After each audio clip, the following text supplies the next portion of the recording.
नमस्कार मित्रांनो.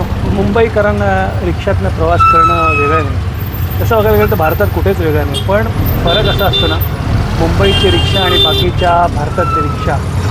तर मी आता क्रिकेटच्या निमित्ताने एवढा फिरतो. आता मी चेन्नईला आहे आणि चेन्नईच्या रिक्षात आहे.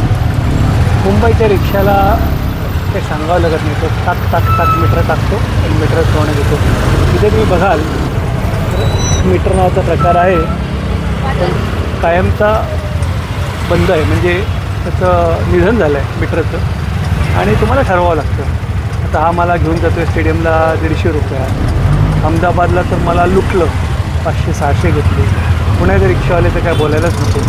तर मुंबईचे रिक्षावाले हे एकमेव अशी जमात आहे आणि त्याच्यात आता बरेच आहेत. म्हणजे मराठीत राहिले तसं नाही, भैया आहेत, बिहारी आहेत, सगळे आहेत. पण मुंबईतले रिक्षावाले अजूनही मीटरनेच तुमचं भाडं घेतात आणि डोक्याला चिंता नसते. कारण तुम्हाला बार्गेनिंग येत नसलं ना, तुम्ही फसता.